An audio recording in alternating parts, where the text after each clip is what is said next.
आज हम लोग ये मकरोनिया में रेलवे क्रॉसिंग का एक पुल है, उसके लिए ट्रेन ने टक्कर मार दी है, तो उसके पास आए हैं उसको देखने। एक फ़ोन आया था किसी अननोन व्यक्ति का, वो बोल रहा था कि यहाँ पे उसको लग गई है ट्रेन से। ये रेस्क्यू यहाँ से 1200 किलोमीटर दूर मध्य प्रदेश के सागर जिले में हुआ है और ये किया है वासु जी ने अपने गौच सेवा दल के साथ। ना सिर्फ वो रेस्क्यू करते हैं, प्राथमिक उपचार देते हैं, बल्कि बड़ी बड़ी सर्जरीज भी कर लेते हैं और उनका सारा प्रशिक्षण अनौपचारिक है। तो वासु जी, आपके बारे में मुझे पता लगा कि आप बहुत बड़ी बड़ी ऐसी सर्जरीज कर लेते हैं जो डॉक्टर तक नहीं कर पाते। तो आप मुझे बताएंगे इस विषय में आप कितना पढ़े हैं? सर, इस विषय में तो ज्यादा कुछ नहीं पढ़े हैं, लेकिन अनुभव के अनुसार जो थोड़ा थोड़ा सीखते रहे और इकट्ठा करते रहे, उससे आगे निकल गए सर। कहीं ना कहीं किसी न किसी रूप में किसी की मदद रही, किसी रूप में कहीं एक चाह रही है तो सीखते रहे सर। किसी को इलाज करते हुए देखा, यूट्यूब पे देख लिया, फेसबुक पे देख लिया और अंशुल से पढ़वा लिया ये प्रॉब्लम है तो यार इसको गूगल पे देखो इसका क्या हुआ। और ये भी सर और कुछ फेस किया करते करते अभ्यास के कहते हैं बुंदेलखंड में, करते करते अभ्यास के जड़ में होश जान, तो वो भी करते करते रहे। गौशाला में कुछ समय दिया हमने, तो वहाँ सीखते रहे सर। और इसमें कुछ पुराने जो गौपालक होते, गौ सेवक होते हैं, जैसे जहाँ मैं खड़ा हूँ एक डेयरी फार्म है, यहाँ पर पंडित श्री मुन्ना शुक्ला जी हैं, वो काफी अनुभव उनको गायों के बारे में, ब्रीडिंग के बारे में, नस्ल के बारे में गाइड करते रहते हैं, बहुत गाइड करते हैं वो हम लोग। उनके साथ वाले उनके दोस्त थे, करीब उनकी एज है 75 ईयर्स और वो 75 साल उम्र है उनकी। वो उनने भी गाय पाली, उनसे भी बहुत अनुभव लिया। जहाँ पर रुकते हैं तो आपसे पूछा, दादाजी से पूछा कि ऐसा करना। और कुछ मैकेनिकली दिमाग है सर, और थोड़ा सा सीखते सीखते लगता है कि ये जो है सिलाई मशीन के मिस्त्री हैं, तो अभी उनका मतलब जो भी चीज़ होती है, पढ़ाई लिखाई इतनी ज़्यादा थी नहीं इनकी, रोड पे जो करते गए हम लोग उससे सीखते गए सर। और कोई डॉक्टर से पूछ लिया कि ये चीज़ सही है, ये चीज़ देनी चाहिए, नहीं देनी चाहिए, क्या देनी चाहिए, फिर हम लोग थोड़ा नेट पे देख लेते हैं कि क्या चीज़ परफेक्ट है देने के लिए। हम लोग का ग्रुप है सर 15 से 20 लोगों का, वो हम लोग ये काम करते हैं। तो आप कह रहे हैं कि आप कॉलेज नहीं गए इस चीज के लिए कभी? नहीं सर, कभी नहीं सर, कभी कोई कॉलेज भैया ने कोई कॉलेज या कोई ट्रेनिंग, कोई डॉक्टर ट्रेनिंग हॉस्पिटल कभी नहीं। अरे तो 10वीं 12वीं में बायोलॉजी तो होगी आपके पास? नहीं सर, 4th तक पढ़े हैं सर, उसके बाद ईमानदारी की जो पढ़ाई होती है वो 4th क्लास। ओहो, बताइए तो कहाँ से आपको प्रेरणा मिली कि आपको इतनी मदद करनी है? मेरे आध्यात्मिक गुरु मेरे नाना जी थे, उनको गायों के प्रति विशेष स्नेह था। गायों को लेके हमेशा लगे रहते थे, गायों गायों गायों गायों की सेवा को लेके। तो कहीं ना कहीं गायों को देखा है अपन ने, तकलीफ में है तो एक ट्यूब लगा दिया, बीटाडाइन ने ड्रेसिंग कर दी, कान में कुत्तों ने काट दिया, उससे पता नहीं चला थोड़ा थोड़ा करते इतने आगे कब निकल। पहले गायों के प्रति था कि गाय हमारी बहुमूल्य। जब इस चीज का सुधार हुआ तो हम जीव में आ गए, मतलब सब जो जीव हैं, चाहे कुत्ते हो, सुअर हो, बिल्ली हो, जीव हैं जिनका कोई नहीं है, उन सबके लिए अब वो काम शुरू हो गया सर। करीब 5 साल से गाय, कुत्ते, बिल्ली सबके लिए कर। आप प्लेट भी डाल लेते हैं हड्डी टूटने पे? ऑर्थोपेडिक सर्जरी पूरी। कमाल है। हमारे यहाँ तो हम खुद पालमपुर अस्पताल यहाँ से लेके जाते हैं अगर हमें प्लेटिंग करानी हो, पिनिंग करानी हो। तो आप कभी आएंगे यहाँ पे, हमारे स्टाफ को भी थोड़ी ट्रेनिंग देंगे? जी सर, हम क्या ट्रेनिंग देंगे सर, आएंगे आपके पास। आना बड़ी खुशकिस्मती हुई आपके पास आना, कुछ अनुभव मिलेंगे आपसे, कुछ सीखने मिलेगा। वैसे भी सर आपसे बहुत कुछ सीखने मिला, आपको बहुत सीखा। आपको पीपल फार्म के बारे में पता कैसे चला? सर फेसबुक चला रहे थे तो कुछ ना कोई, किसी ना किसी को अपन ऐसे इस चीज को लाइक करते हैं, तो उसी में आपका निकला। जब आपको देखा फर्स्ट टाइम, आप अपना इंटरव्यू दे रहे थे, तो सर वो कहते ना फर्स्ट इम्प्रेशन लास्ट इम्प्रेशन, तो आपको देखा वहीं रुक गए हमने। बस यही देखो इम्प्रेशन, वही आपका काम देख के सर जो हम करना चाह रहे थे वो आप कर रहे थे, जो हम नहीं कर पा रहे थे, हमें कोई रास्ता नहीं दिख रहा था, उसको देखने के बाद लगा कि हाँ ये करना। चलिए, ये हमारी खुशकिस्मती है कि आपने हमारा वीडियो देखा और मैं आपसे इस माध्यम से जुड़ा।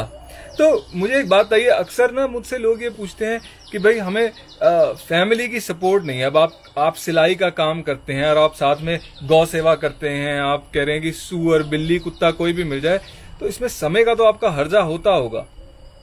बिल्कुल होता है सर, बहुत होता है।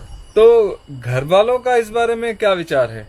सर कहीं ना कहीं गुस्सा भी रहती है, लेकिन उनको एक खीस रहती है, लेकिन ये चीज रह के संतुष्ट हो जाते कि अच्छा काम कर रहा है, ये करने दो, मैनेज कर लेते हैं थोड़ा वो लोग। और परिवार में आपके कौन कौन है? मेरे पिता हैं, वाइफ हैं, भैया भाभी हैं, दो, एक भतीजा एक भतीजी है। अच्छा, तो और वो सभी का यही एक मत है या उनमें से कोई आपके साथ जुड़ा भी हुआ है? नहीं, सारे जुड़े हुए हैं, सारे। वो दुकान पे काम कर रहे हो, उसी बीच कोई कॉल आ जाए तो पापा कहते चलो रख दो, हम कर लेंगे, तुम चले जाओ।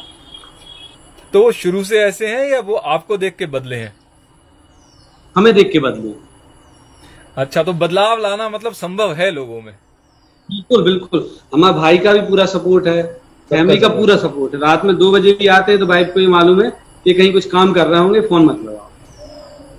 तो जैसे मैं अपने निजी अनुभव से कह सकता हूं कि जैसे कहते हैं ना कि आपको अगर एक पैर जमीन से उठाना है तो दूसरा पैर तो फिर जमीन पे आपको टिकाना पड़ेगा। आप दोनों पैर जमीन से नहीं उठा सकते, तो कुछ करने के लिए कुछ खोना पड़ता है। तो आपने भी ऐसे बड़े सारे बलिदान किए होंगे, कुछ उस बारे में बताएंगे? जी बहुत बलिदान हुआ। किसी ने हमसे कहा कि आप माँ की केयर करो, माँ की थोड़ी तबीयत ठीक नहीं है, क्या उनको थोड़ा सा दिखा दिया करो, बीपी शायद उनका बड़ा रहता है, चेहरे पे स्वेलिंग रहती है। लेकिन हम अपने काम में इतने मशगूल हो गए, कितना ज्यादा बिजी हो गए कि हम अपनी माँ की तरफ ध्यान नहीं दे पाए। गायों में जिस दिन माँ को अटैक आया उस दिन भी हम इलाज कर रहे थे, तो एक बहुत बड़ा नुकसान हमने वहां पर उठाया। जो मेरी लाइफ की सबसे प्रिय चीज थी, मेरी माँ, वो मुझसे दूर हो गई, मैं उनकी केयर नहीं कर पाया। सुन के काफी खेद हुआ मुझे। तो इससे आपने कैसे निपटे आप इस बात से? मतलब इससे आपको कोई कभी अवसाद, कभी डिप्रेशन महसूस हुआ? बहुत डिप्रेशन महसूस हुआ इस चीज को लेकर।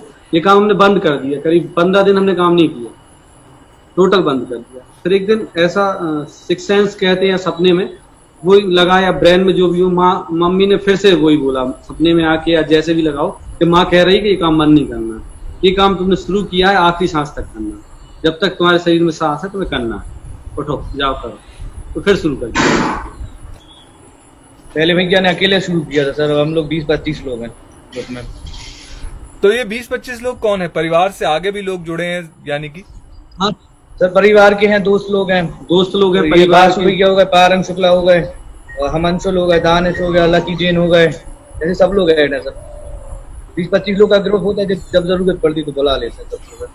ज्यादा बजट हो तो सारा ग्रुप इकट्ठे कर लेता है पैसे, मतलब सबकी अपने स्तर पे सबकी हेल्प।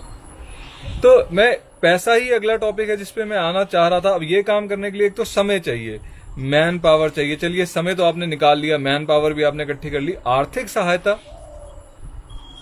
आर्थिक सहायता जो सर मैंने पहले आपको एक नाम बताया था, पारंग शुक्ला।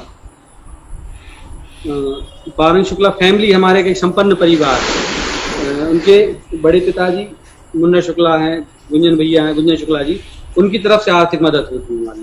जहाँ हमारी बजट खत्म होता है तो उनसे वो कहते चलो इसके बाद हम शुरू करें। अभी 2 महीने पहले सर 1,28,000 का कर्जा हो गया था दवाइयों पे, मेडिकल स्टोर का, दवाइयाँ लेते उन्होंने बहुत हेल्प करी, उसमें पूरी हेल्प की। तो आप लोगों ने अब आपका ये जो सारा इतना प्रयत्न है, इसके बारे में आपने कोई फेसबुक पेज वगैरह बना रखा है कि जैसे भाई हमारे जो लोग हैं हमसे जुड़े हुए हैं, जो हमारी सहायता करते हैं, वो देखना चाहें आपका काम, तो वो कहाँ देख सकते हैं? सर बनाए थे पेज पर, मतलब हम लोगों ने खुद नहीं बनाया था, किसी ने देखा हम लोग को करते हुए बना लिया। पर वो लोग क्या करते थे, हम लोग के पीछे मतलब एक मिसयूज होने लगा था उस चीज का सर, तो सोशल मीडिया से थोड़ा दूर हो गए थे। कभी ये चीज बंद कर, अपने काम, हमारे काम चंदा इकट्ठा होने लगा। मतलब हम लोग को पता ही नहीं है भैया के नाम पे चंदा ले रहे हैं कि गायों के लिए कर रहे हैं ये, और कभी पैसा कुछ आया ही नहीं है, पता ही नहीं चला कि हमारे पास कुछ नहीं है। और सर ऐसा होता है जैसे हम लोग जैसे स्पॉट पे इलाज करते हैं, वहाँ पे 1 रुपए भी नहीं लेते, तो ये चीज सर एक न्यूज फैल जाती है कि पैसे लेके इलाज कर रहे हैं, पैसे लेके पैसा कर रहे हैं, तो इसलिए फिर इतना नहीं करते सर, बंद चल रहा है सब चीज। तो आपके नाम पे चंदा इकट्ठा हुआ लेकिन आप तक नहीं पहुंचा? नहीं सर, कभी बोला ही नहीं कि चंदा लेना है या कुछ, ये कभी किया ही नहीं हम लोगों ने कि चंदा ले रहे हैं या किसी से बोल रहे हैं। तो ऐसा क्या है कि आपको किस तरह की सहायता चाहिए जिससे ये आपका काम और आप इसको बड़े स्तर पे कर पाएं, या जो आपकी परेशानी थोड़ी हल हो? सर सही रास्ता नहीं मिल रहा है हम लोग को, ट्रैक सही नहीं मिल रहा है सर। ट्रैक क्या करना चाहिए, क्या कहाँ जाना चाहिए इस चीज को लेके, क्या सही रास्ता है वो समझ में नहीं आ रहा है। थोड़ा विस्तार में समझाएंगे? जैसे आप कह रहे हैं ट्रैक नहीं मिल रहा, मतलब आपको ये नहीं पता कि अब अगला कदम क्या होना चाहिए या इसी काम को संभालने के लिए क्या करना चाहिए? सर मेरी एक बड़ी ख्वाहिश रही है, इनब्रीडिंग जो गाय की दुर्दशा का एक कारण है, गाय की जो खराब स्थिति आज जो समाज में है, कहीं ना कहीं इनब्रीडिंग हो गई। इनब्रीडिंग सर मैं समझा नहीं पाऊंगा, मतलब वर्ण संकरी, मतलब बहन का भाई से सेक्स संबंध हो जाना, उससे इनब्रीडिंग होने के कारण उनकी नस्लें खराब हो गई हैं। तो गाय कम दूध दे रही है, मतलब जो 5 लीटर दूध देना चाहिए तो 100 ग्राम और 200 ग्राम दूध देने वाली बछियां जन्म ले रही है, और अनयूज वाले छोटे से बछड़े पैदा हो रहे हैं। हाँ, तो इन सब चीजों को देखते हुए कि इनब्रीडिंग बहुत हो रही है। इनब्रीडिंग से गाय की अब इतनी महंगाई में 100-200 ग्राम वाली गाय कोई घर में नहीं बांधे, तो अब गाय रोडों पे आ गई और बछड़ों की कोई कीमत है ही नहीं है। या तो कसाई ले जाए या रोड पे घूमे गाड़ियों से पूछने के लिए या एक्सीडेंट होने के लिए। और बहुत से समाज में ऐसी कुरीतियां फैली हैं, तो बहुत सा लॉस होता है बछड़ों को, कटने भी बिक जाते हैं, कसाई ले जाते हैं, चोरी छुपे होते हैं, सब कुछ होता है। लेकिन इसके लिए कहीं ना कहीं इनब्रीडिंग है। अगर अपन इसको बधियाकरण करें तो सरकार के बहुत बड़ा प्रोसीजर चलता है बधियाकरण का। पहले बुल बैलगाड़ी और बखर गायों में बैलगाड़ी में चलते थे तो बधियाकरण अपने आप हो जाते थे, उससे इनब्रीडिंग नहीं होती। अब क्या है, इनब्रीडिंग बहुत होने लगी है। बधियाकरण नहीं होने के कारण सरकार कागजों में तो बधियाकरण करती है, कागजों में तो सब होता है, धरातल पे कुछ नहीं होता। अगर बधियाकरण अच्छे स्तर पे हो जाए, अच्छी नस्ल की बुल रखे जाएं, अच्छी तरीके से मैनेज किया जाए तो एक वो। और दूसरा एक सेक्स सीमेन और आ गया है सर, कि केवल गाय के यहाँ बछिया होगी। मतलब हमारी सोच है, अगर गाय के एआई से बछिया होगी तो बछड़ा जन्म नहीं लेगा, है तो गलत, लेकिन फिर भी बछड़ा जन्म नहीं लेगा, बाहर नहीं आएगा, उसको समाज की रोडों पे नहीं घूमना, दुर्दशा को नहीं घूमना पड़ेगा। बछिया होगी, अच्छी नस्ल की होगी, आदमी पालेंगे, घर पे रख लेंगे, लालच के बस रखेंगे, दूध के लिए रखेंगे। और समाज में तो आपको पता ही है, गाय माता है, और एक रोटी खिला के सारा पुण्य सब कुछ गाय से चाहिए, एक रोटी खिला के। समाज को और कुछ नहीं करना, उनके नाम पे सब कमा रहे हैं, उनके नाम पे कमाना, उनके नाम से यश लेना, सब खा रहे हैं, सब उनके नाम से सबको फायदा चाहिए, बस उनको फायदा ना मिलता। जो लोग हमें सुन रहे हैं मैं उनके लिए बता देता हूँ, बधियाकरण मतलब कास्ट्रेशन। जैसे स्टरलाइजेशन हो जाएगी तो वो आगे रिप्रोड्यूस नहीं कर पाएंगे, जो कि बहुत जरूरी है इन ब्रीडिंग को खत्म करने के लिए। बिल्कुल मैं आपकी बात से सहमत हूँ। बछड़ों का इलाज करते हैं सर, उसको वहीं आपसे सीखने के बाद, जैसे आप बिच को बोलते हैं हम ऑपरेट करा देते हैं जी, इससे आगे पिल्ले या बच्चे ना हो, तो उसके बाद से हम लोग ने एक नियम बना दिया, अगर हम बछड़े का इलाज करेंगे तो वहीं स्पॉट पे बधिया करेंगे। मेरे कुछ चंद सवाल हैं। देखिए, क्योंकि मैं आपको थोड़ा अपने बारे में बताता हूँ। मैं तो शुरू से शहर रहा, फिर मैं बाहर रहा, और अब मैं 5 साल से गांव में हूँ। तो मेरा जितना भी दूध से जो मेरा रिश्ता था वो ये था कि दूध थैली में आता है और बस। और अब मुझे दिखता है कि भाई दूध के लिए गाय के साथ क्या होता है। अब आप जैसे कह रहे हैं कि बधियाकरण कर देते हैं, इनब्रीडिंग नहीं होगी, चलिए इनब्रीडिंग नहीं होगी। मैं कहता हूँ सेक्स सीमन वाले जो इंजेक्शन आ गए हैं, चलिए उसमें 10 में से 9 बारी बछिया पैदा हो जाएगी, ठीक है, पर एक बछड़ा तो होगा, उसका क्या होगा? रोड पे घूमेगा वही सर, पर कम घूमेंगे। कुछ तसल्ली रहेगी पर कम घूमेंगे। अच्छा, दूसरी बात यह कि गाय कभी ना कभी तो बूढ़ी होगी जी, उसका क्या होगा? मतलब सॉल्यूशन नहीं है इसका, मतलब क्या इसको क्या बोलेंगे, इसका ऑप्शन नहीं है। गाय बूढ़ी होने के बाद क्या जाए, कहाँ जाए, क्या किया जाए उसका? तो पहले क्या होता था? पहले जगह थी सर, पहले जगह जंगल थे, गांव में छोटा घास बोलते हैं बुंदेलखंड में, चरागाह थे, छोटे घास की जमीन छोड़ी जाती थी गांव में गायों की, चरवन की जगह बोलती थी। अब जनसंख्या बढ़ने के कारण गांव में सारी जगहें कब्जा कर ली गए। गायों को हर गांव में एक बहुत बड़ी जगह होती थी जिसको बोलते थे छोटे घास की, तो गायों के लिए होती। और बूढ़ी भी गाय हो जाती थी तो 12 महीने वहाँ चारा रहता था, पहले जो होता था यूज होता रहता था, और अच्छा खाने मिलता था, अच्छी नस्ल थी, अच्छा हरा चारा मिलता था। अब जो कि नहीं मिलता, उससे कहीं ना कहीं कम उम्र में गाय खराब हो जाती है, कम उम्र में खराब हो जाती हैं, ज्ञावन नहीं होती हैं, बीमार हो जाती हैं, तो आदमी रोड पे छोड़ देते। पहले पर्याप्त भोजन मिलता था, उस कारण से काफी समय तक सर्वाइव करती थी, तो घर में कहीं ना कहीं परिवार फैमिली में उस गाय से मन लग जाता था, चलो यार हमारी गैया है, पुरानी गैया है। जैसे इस जो चेरी में हम खड़े हैं यहाँ पे 16 साल की नंदिनी नाम की गाय है, जो जन की नहीं है, उसको रखे हैं भैया, नहीं छोड़ो। ये कह रहे थे इसको यहीं पे यहीं रहना लाइफ टाइम। आपके भैया हैं, उन्होंने ये बूढ़ी गाय रखी है, ये एक नॉर्मल बात है या ये कोई ही करता है ऐसा? कोई ही करता है, कोई करता है, हर कोई नहीं करता, बहुत कम। खैर ये तो हो गई डेयरी की स्थिति। थोड़ा मैं जानना चाह रहा हूँ कि जो आपने जो कुछ केस हैंडल किए हैं, जो सबसे मुश्किल कुछ केस हैं, आपने मुझे कुछ वीडियोस भी भेजे हैं, उनके बारे में थोड़ा बताएंगे आप? सबसे पेचीदा केस था, 1 महीने का बछड़ा NH-26 फुल लाइन पे मिला था, 10 दिन डल नाले में डला रहा, उसको बचाना बड़ा पेचीदा था और बचा। उसमें बहुत सीखने को मिला, उसको पैर की हड्डी को जोड़ना, उसके इन्फेक्शन को कम करना। उसमें सर एक अनुभव ये काम आया, जो डेंटिस्ट यूज करते हैं दांतों के लिए मसाला, उस मसाले को हम लोग ने हड्डी के गैप कम करने के लिए यूज किया था और उसमें सक्सेस।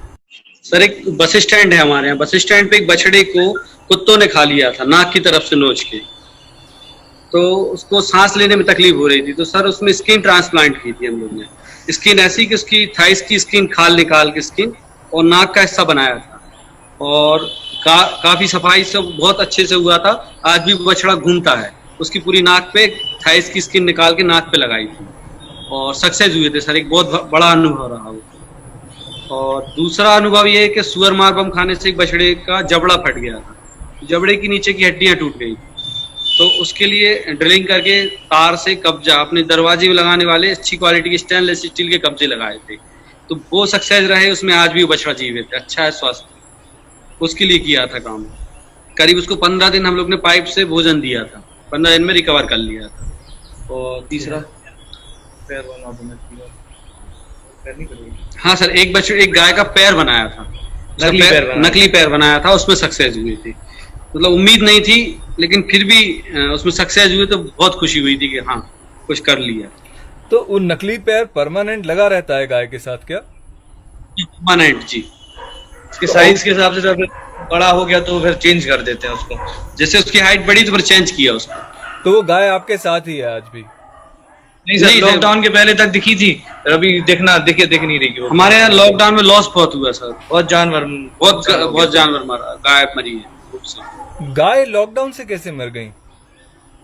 सर घरों से जो जूठा खाना पीना फिकता है, डलता है होटलों से, सब में उस पर सर्वाइव करते हैं, यहाँ घूम के वही खा के जीते हैं। अब लॉकडाउन में होटलें बंद रही, टोटल फलों की दुकान है, सब्जी मंडी सब बंद रही, तो उस कारण से घरों से जूठन फेंकना भी बंद हुआ, कहीं ना कहीं घर से आदमी बाहर नहीं निकले, मंडियां नहीं लगी, होटलें नहीं खुली, तो उन कारण से भूख वीकनेस के कारण कोई ना कोई बीमारी उनको घेरी और घेरने के कारण वो मरती है। अच्छे बड़े बोलते सर, जो सबसे अच्छे बछड़े जो शांति सागर में सूखते गए, हड्डियों पे आ गए पूरे, फिर एकदम बहुत कम लोगों के चले गए। लास्ट टाइम पे हम लोग को पता चलता था जब पूरे वो मतलब लेट जाते थे, अब बॉटल दे रहे हैं पर कोई रिकवर नहीं कर। साइकिलिंग पे आ गए, आड़े लेट गए, साइकिलिंग कर रहे हैं, बचना नहीं, उस स्थिति में भी। अब देखिए, मुझे यही लगता है कि हम लोगों की फितरत ऐसी हो गई है कि बस हम ये देखते हैं हर चीज का हम पे क्या प्रभाव है। लॉकडाउन हुआ है तो हमें मॉल नहीं जा सकते अब हम, पर यहाँ पे ये सब भी होता है जो दिखता ही नहीं, औरों को नहीं दिखता, लेकिन आपको ये चीजें क्यों दिखती हैं? सर दिखता सबको है शायद, पर देखना नहीं चाहते। हाँ, सब नजरअंदाज करते हैं, सब अपनी लाइफ में इतने बिजी हैं, ध्यान ही नहीं देता कोई। तो बस फोटो खिंचवाएंगे इतने टाइम के लिए, देख लेंगे कि हाँ बस फोटो खिंच गई, फिर निकल जाते हैं। तो अंशुल, आपकी तो शादी नहीं हुई अभी? नहीं हुई सर। तो आपको लगता है आप ये काम करते हैं, आप सारा दिन कुत्ते बिल्लियों के पीछे पड़े रहते हैं, गाय के पीछे जाते हैं, आपको लगता है इसमें गर्लफ्रेंड मिलने में दिक्कत होगी आपको? नहीं सर,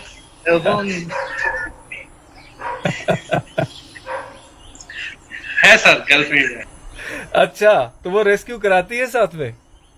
नहीं सर, वो नहीं यार। अच्छा। रहते हैं उस काम से, सबका सपोर्ट रहता है इस काम में। चलिए, अच्छा, मुझे आपने एक बड़ी बात बोली कि एक सुअर मार बम,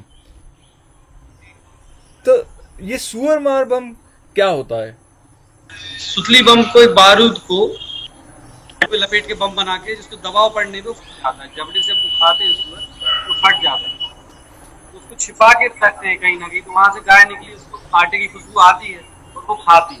वो एक्चुअली रखा जाता है सुअरों के लिए, जंगली सुअरों, तो को नुकसान ना पहुंचाए, हमारे बगीचे को नुकसान ना पहुंचाए। या यहाँ बुंदेलखंडी बोलते कछुआरे जो सब्जी लगाई जाती है यहाँ अंदर ना आए, वो सुअर मार हम उसको बोलते हैं। कुछ आदिवासी लोग लगाते हैं, तो वो मुंह से जबड़े से दबाने से वो फट जाता है। सुअर के मुंह में जब बम फटता है तो ये एक ही दम अकस्मात तो नहीं मर जाता होगा? तड़प तड़प के मरते हैं, बहुत बहुत तकलीफ। जैसे केरला में वो हथनी के साथ वैसे ही होता है। अब सुअर के साथ ये है कि बम फटा, उनको मिल गया तो वो तो ले जाके खाएंगे उसको। पर मैं ये समझता हूँ कि देखिए किसान की भी समस्या तो है, किसान करे तो क्या करे, अब सुअर उसकी खेती खा जाए अगर, तो वो किसान क्या खाएगा? तो आपके हिसाब से इसका कोई समाधान है? सर इसका परफेक्ट समाधान तो नहीं है, फेंसिंग अच्छी होना चाहिए और परफेक्ट समाधान हमारे पास नहीं है कि हम किसान के खिलाफ भी नहीं हो। जंगल अब बचे नहीं है तो कहीं ना कहीं इंसानों ने भी अधिग्रहण किया है, जब तो खेतों में आ गए। जगह उन्हीं की थी सर, पर अब खेत के उस पर जगह उनकी थी, इंसानों ने सब धीरे धीरे कब्जा करते गए, तो अब वो खेतों में वो आने लगे। जब हमने उनकी जगह में हस्तक्षेप किया तो अब वो हमारी जगह में हस्तक्षेप कर रहे हैं। गलती उनकी भी है, अपनी भी है। तो शायद हमने प्रकृति का सारा जो बैलेंस है वो हिला दिया है। हाँ जी, इंसानों ने बिल्कुल हिला दिया, दो मत नहीं। तो अब आप जानवरों की इतनी मदद करते हैं, आपने कुछ इंसानों के लिए भी किया है?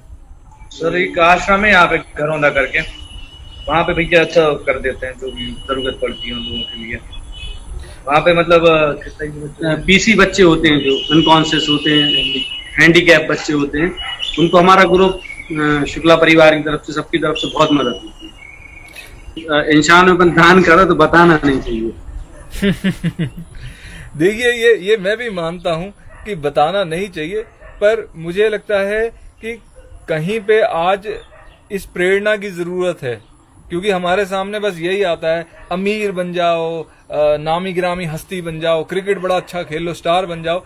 तो अगर आप जैसे लोग मदद कर रहे हैं तो वो आपको बताना तो होगा, तो ही तो लोग प्रेरित होंगे।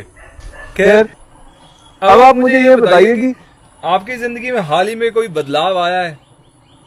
किस टाइप से सर? किसी भी टाइप से। देखिए जैसे आपके जैसे लोग हैं, मेरे जैसे लोग हैं, हम हमेशा अपने आप को इम्प्रूव करने की कोशिश करते हैं। जैसे मैंने एक टाइम पे मैं खूब शराब पीता था, खूब सिगरेट पीता था, दिन की मैं 10 डब्बी सिगरेट पी जाता था।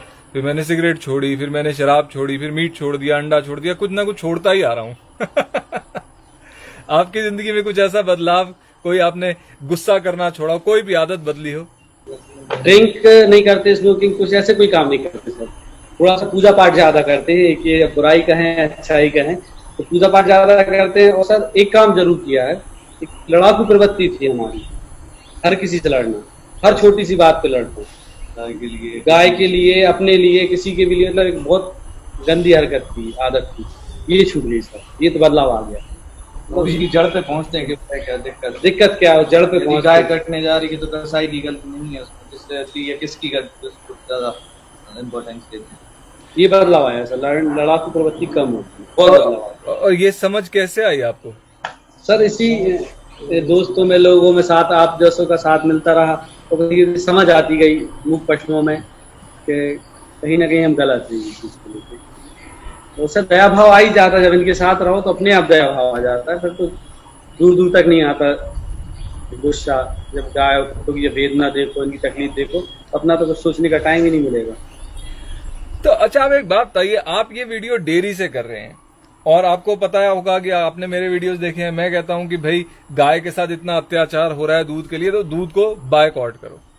तो सर इस डेयरी का एक बहुत खासियत है, इस डेयरी की खासियत है, इस गाय के बछड़े को आधा दूध दिया जाता है। जैसे ये राधा हमारी गाय है, तो ये राधा है सर, दिख रही है सर? जी बिल्कुल। अरे को जने 1.5 साल हो गए, राधा के बछड़े को अगर 8 लीटर दूध देती है, एक डिब्बे में 4 लीटर दूध उसको बछड़े को दिया जाता है, जब तक वो खुद से ना छोड़ दे, जब तक खुद से छोड़ ना दे। इसलिए डेयरी की खासियत है। मंगली का बछड़ा है, मंगली को भी आधा दिया जाता है, सब गायों के बछड़े को आधा दूध दिया जाता है। ये है नंदिनी सर, सबसे पुरानी गाय यहाँ। इसको सर डीहॉर्न हमने किया था। तो अब ये डीहॉर्न क्या होता है, थोड़ा समझाएंगे मुझे? जो सींग निकलते हैं इन गायों के, जैसे घर में पालनी है तो सींग वाली गाय नहीं रख पाते अपन, लड़ जाए लग जाए, अपन आस पास जा रहे हैं, तो इसलिए इनको बचपन में उस जगह को केमिकल से जला देते हैं, तो सींग नहीं आते, गाय की वैल्यू बनी रहती है। केमिकल से जला देते हैं, ये तो थोड़ा दर्दनाक सा लग रहा है। एसिड से होता है, थोड़ा दर्द होता है, लेकिन सर इसमें इसकी वैल्यू रहती है, मतलब वैल्यू ये रहती है कि जो कैल्शियम सींग खींचता है वो शरीर को मिलता है, पहली चीज। दूसरा, समाज में इस गाय की थोड़ी वैल्यू रहती है, कोई पालना चाहे तो ले जाते हैं, और थोड़ा डर कम रहता है, घर में डेयरी में गाय छूट जाएगा, एक दूसरे से लड़ने में इस गाय को नुकसान ना पहुंचाते दूसरी गाय को। अब देखिए, मैं आपसे बड़ी ईमानदारी से बताऊंगा, अब इन्हीं सब चीजों के चलते ना मुझे लगता है थोड़ा कि भाई हमारे लिए भगवान ने इतनी चीजें बनाई, फल फूल हैं, मेवे हैं, सब्जियां हैं, तो क्या पड़ी है कि हमें ये सब कुछ जरूरत है गाय का करने की। देखिए ना, मतलब हम आधा दूध भी देते हैं तो हम कह रहे हैं कि भाई हम आधा दे रहे हैं बछड़े को, हम ये नहीं कह रहे कि अरे हमने बछड़े से आधा ले लिया दूध।